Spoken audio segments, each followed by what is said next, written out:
Good morning, this is Roger Thunder. Welcome to the channel The Red Road, which is here to further increase the knowledge of the Lakota people and the indigenous people in general and the practices associated with that.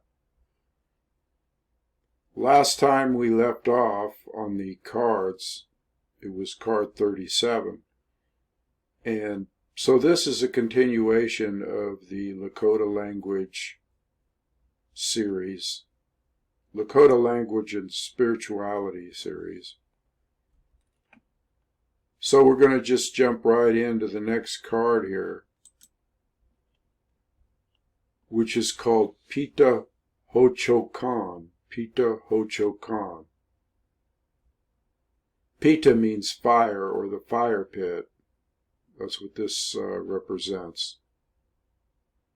And the fire pit is one of the elements of the inipi, or the sweat lodge.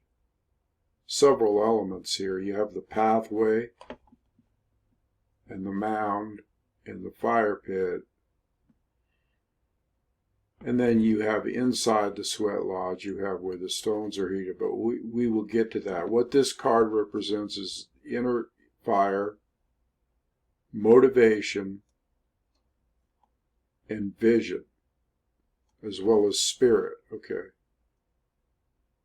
All of these things are natural elements associated with tradition and with the sweat lodge ceremony or the inipi ceremony. Let's go to the next card here. Mitakuye Oyasin. Mitakuye Oyasin. All my relations. This is card 39. And this is indicating how we should honor all life. All things are created and are in this creation as one. In other words, everything is connected. All my relations means everything is connected. All elements of the earth, the sun, the plants, mankind, animal kind, four-leggeds, two-leggeds, the winged ones, the ones in the water, the ones that crawl upon the earth and underneath the earth, everything. It's all my relations. We're all connected, and it is all, should all be shown reverence and treated as just part of the great spirit, or the spirit that moves in all things. The next card is card 40. Hochokan Wakan. Hochokan Wakan. This is the sacred mound. And what is the sacred mound? Well, that's again part of the sweat lodge ceremony. The sacred mound is actually the earth that is removed from inside the inipi, or the sweat lodge. It's removed and placed here. It's all prepared ahead of time. And this mound is where you would place sacred objects, all right? And it shows like a lance here, and with the feathers on it, which has high meaning, and the chanupa, the sacred pipe, and the buffalo skull, which is used in the Sundance ceremony. And this sacred mound is, again, is the earth that is dug out from the center of the inipi, where you would place the stones, all right?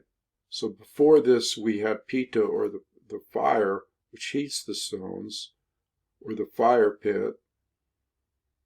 And then you have this sacred mound here,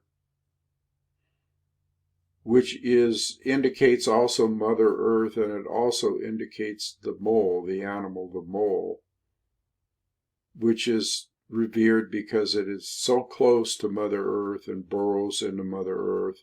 It is really just kind of an amazing animal. And it is associated with the sacred mound as well. Like the dirt that would be taken out from the mole's burrow or whatever, house.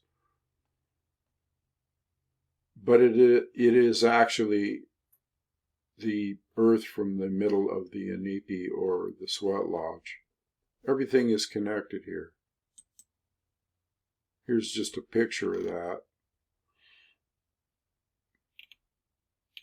Also, on this lance with the eagle feathers on it, these were often carried by people like Crazy Horse, and these indicated accomplishments, spiritual accomplishments, or many different kind of accomplishments in the tradition of the tribe.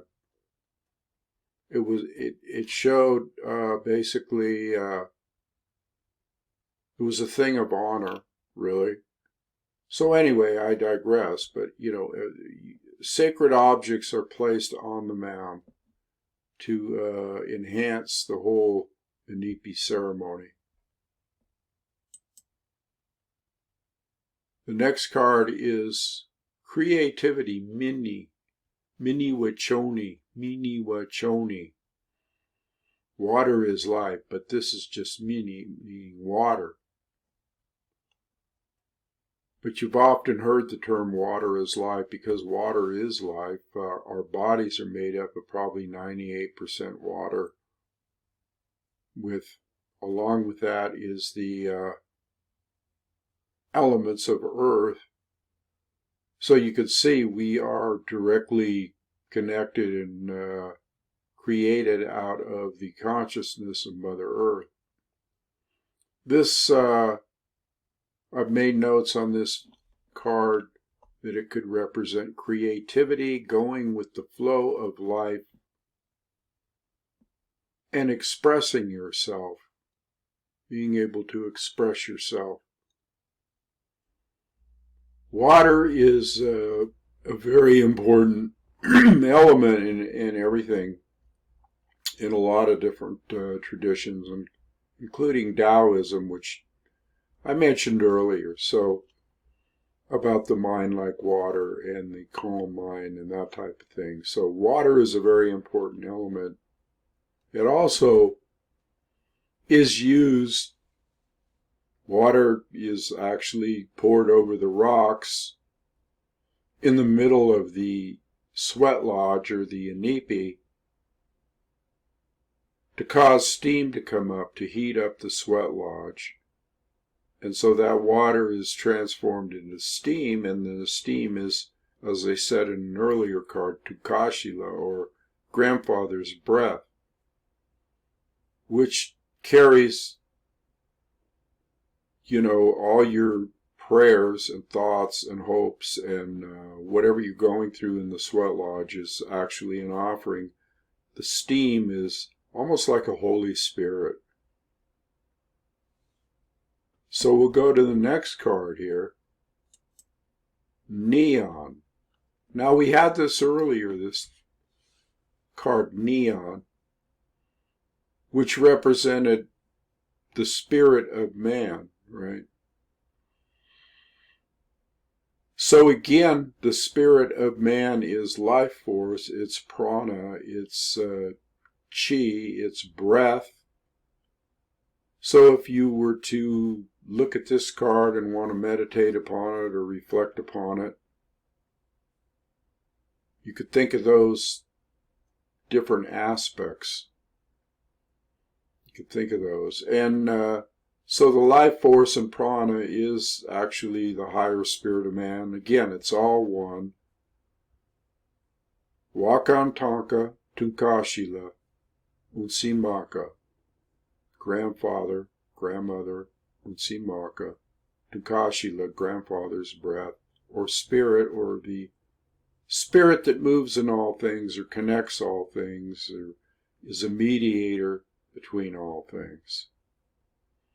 Now again, like I said in my first video, if you wish to, let's say, randomly pick a card, you can run your cursor along the bottom of this video where the little timeline is. Click on there anywhere in this video or the previous one,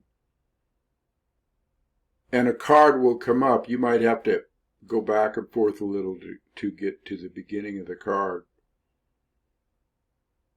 But that could be your card for the day, or the what your message for the day is, or what you should be concentrating on in your life, that type thing. And again, you can pick 3 cards. But the main thing is just in this video is to understand the Lakota language and to understand the spirituality that surrounds the words, these particular words, which are in association with just, Lakota tradition and ritual and virtues and that type of thing. So we have air, neon, which really means the life force, the spirit of everything. The next card is Peta. Peta. This is fire. This is an essential part of the sweat lodge ceremonies, because the fire pit is built outside, and then the rocks are put in there and heated up, and then they're carried along the pathway into, which is a direct path into it connects the fire pit and the fire pit inside, or the steam pit inside the inipi, makes a direct connection. So there is like a pathway with stones on the side of it. That should always be kept clear. And Peta is your eternal spirit. Again, fire, motivation.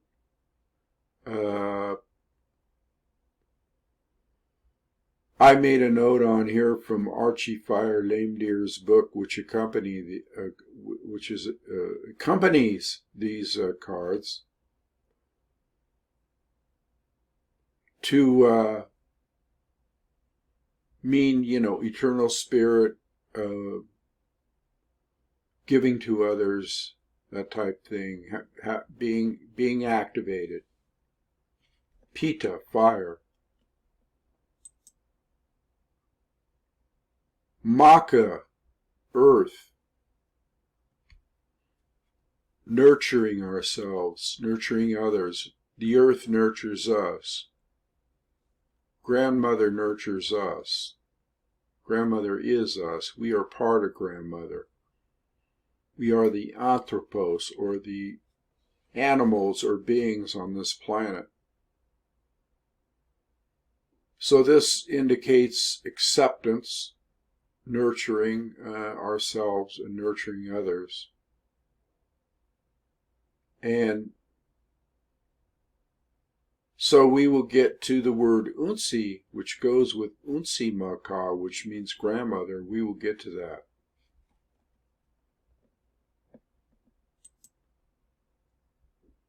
Wagle Shun, Wagle Shun. This is the swan. The swan has a strong correlation with the white buffalo calf woman. And in other spiritual traditions, the swan is depicted as well, or spoke of as well, like in Hindu tradition. A lot of times, I think even the word Paramahansa or Hangsa is associated with the swan.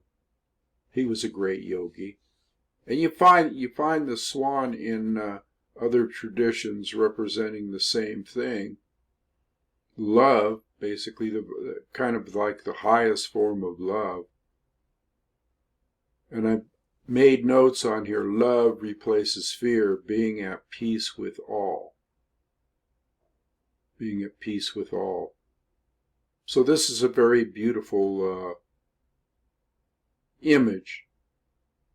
Just that, very similar to the dove, the white dove, but the swan, beautiful concept.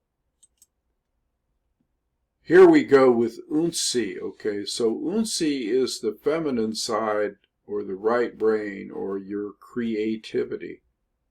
Grandmother. The feminine aspect, okay? And that could mean inside yourself, or the feminine aspect of yourself. Allowing yourself to be in touch with that aspect, which is creativity, which would be your creative side, as opposed to intellect, just pure left brain, or left side. Even in your bodies, if you can notice this if you look in the mirror, oftentimes if you split your face with your hand or something, or with, you just look at one side of your face or the other side, you'll find that you have a feminine side and a masculine side. The two sides don't exactly match up, so that is the way it is within as well. And that's what is meant when you speak of the feminine side, or the right brain. The right brain is the left side of the body, and the left brain is the right side of the body. So, again, this represents Unsi, feminine aspect of the earth. So that's why you would say Unsi Maka. In the previous card we had Earth, or one of the previous cards we had Earth, and then now we got Unsi, Mother Earth. Indication of the feminine aspect.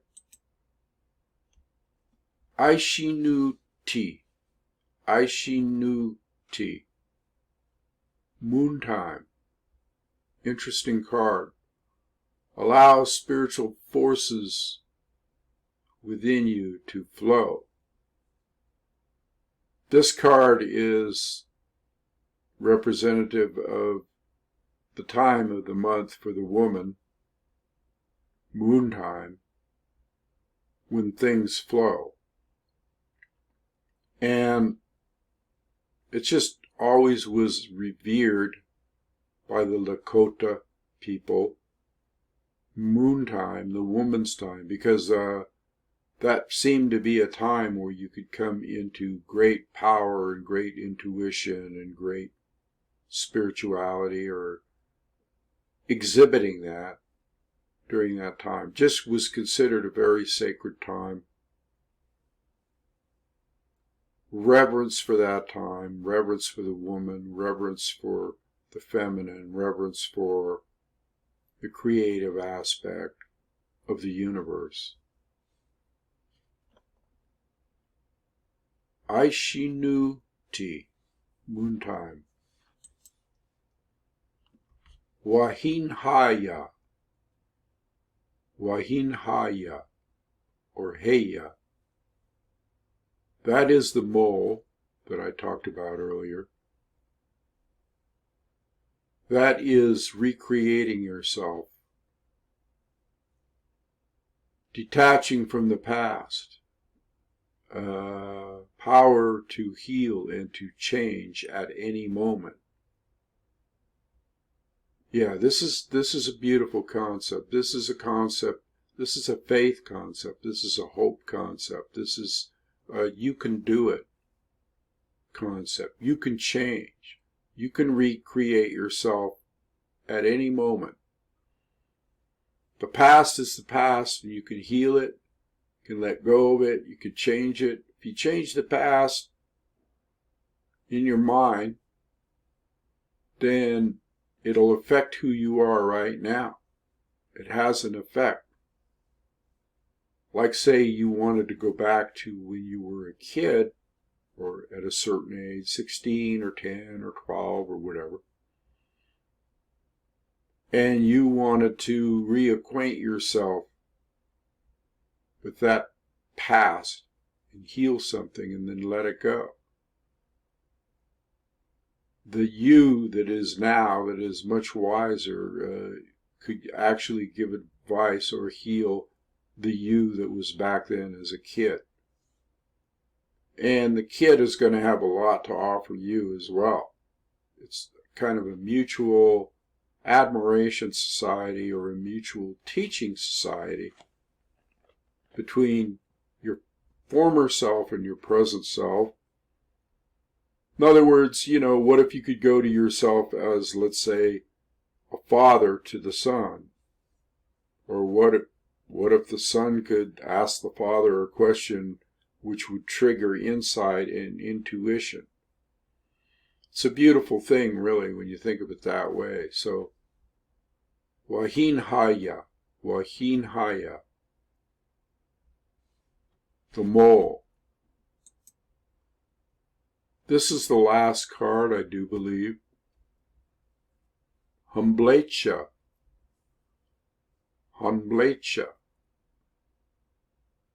This is crying for a dream. It's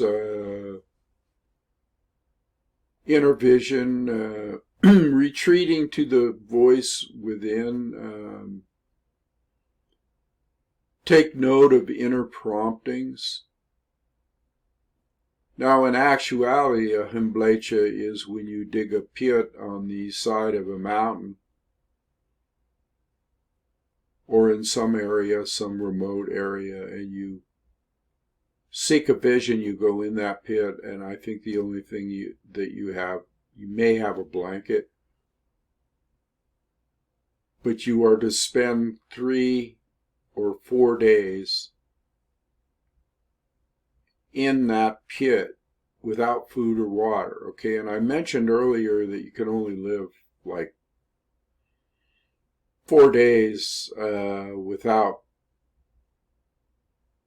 I think I said without food or without water, but I meant water, basically. So basically what you're doing when you're going on a Hbla is you're stretching the limit. If you're going on the end of 3 days without water, you're hurting. You're next to death, basically. And so what happens, just like in the Sundance, you know, you are going into a trance where you see things that you wouldn't normally see, or spirits will speak to you and give you a vision, whether that vision is an actual hallucination with words, or whether it's in your mind, or whether it's just, you know, your imagination, which, who is to say what imagination is, really? It's very powerful, the subconscious. So usually the seeking of a vision was done in this manner. And so it's very important to have these visions to help educate you, or to help reveal to you your life purpose and the direction you should go on the red road, walking the red road. So this is the last card in the series. Again, I did a video earlier. Let's get back to I did a video earlier on the first, what was it, 37 cards, and then this is the remainder of that.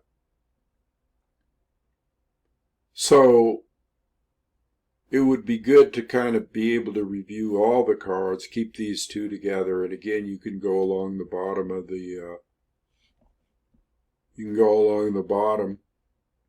video here and click on any card in each one of these videos. But this is all 49, and again, these words are just Lakota words. A lot of people want to know more Lakota words, and so I figured that the The best ones to make a video about were the ones that had a deep spiritual meaning. Not that every word doesn't have a deep spiritual meaning, but these just are associated with the sweat lodge and the ritual and the purification and that type of thing. Really, to do this justice, I might do this again in the future. It would take almost like a documentary to go through, but this is just a taste. This is a taste, just like in the Crazy Horse series that I did before this. It's a taste of the Lakota lifestyle and nation and tradition and spirituality. That's what I'm here for, to pass on indigenous spirituality to people, so that they could see it, they could see how the natural order of thing is and how far out of control things have gotten, as if you didn't know, maybe.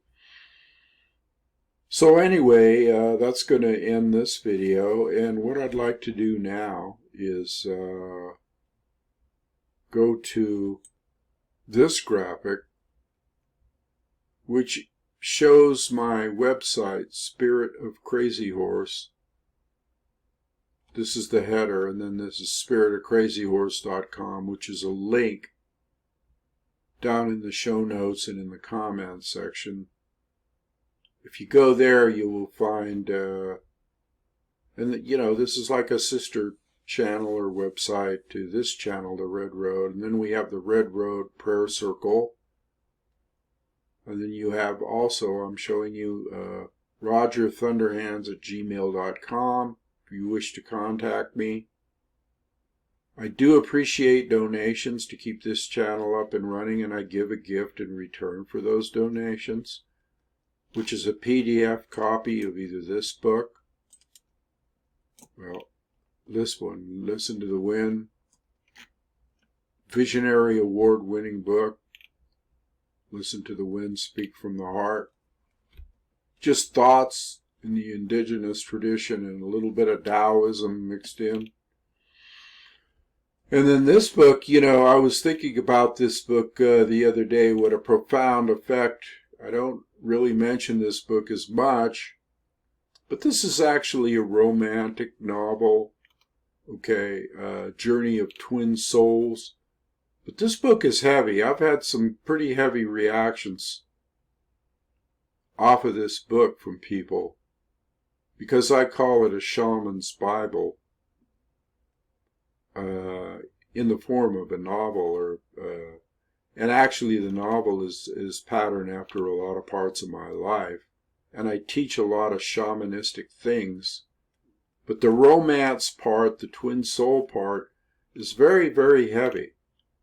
And a lot of people get enamored and caught up in the writings in this book. So I don't want to underestimate this book, Emergence, A Journey of Twin Souls. So when you, if you contribute any donation to the channel at this site, spiritofcrazyhorse.com, I'm actually giving you a PDF copy, or kind of like a Kindle copy, which will instantly be emailed to you with a donation. And these books, I think this is going for $20, and I don't know, I'm pretty sure I haven't checked lately on Amazon. These books are also on Amazon, but I'd rather have you go to my website and then go to Amazon from there on the links. And also what I'd like you to do is, if you're interested in Lakota tradition or indigenous tradition, then you might be interested in the Medicine Wheel Prayer Circle, or the Red Road Prayer Circle, depicted here. And if you would like to take part in that on a more personal level with the other people, you could pray in accordance with it. There's no problem there. But if you would like to connect on a more intimate level, or let's say getting to know people in a tribal type level, a little tribe,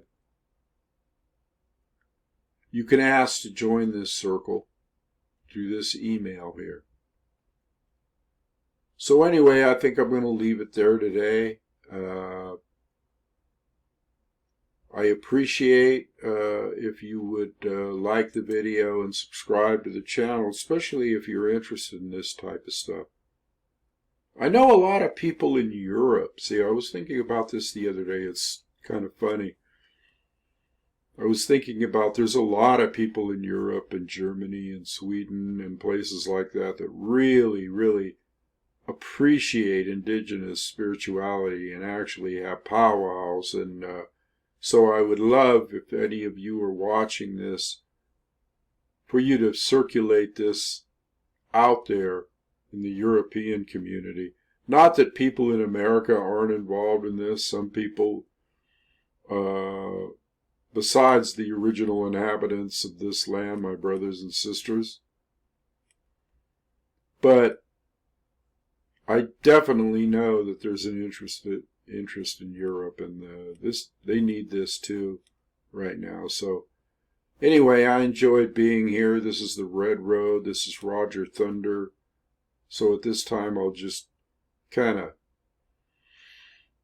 say, Wopila, thank you. Washte, it is good. Aho. Until next time.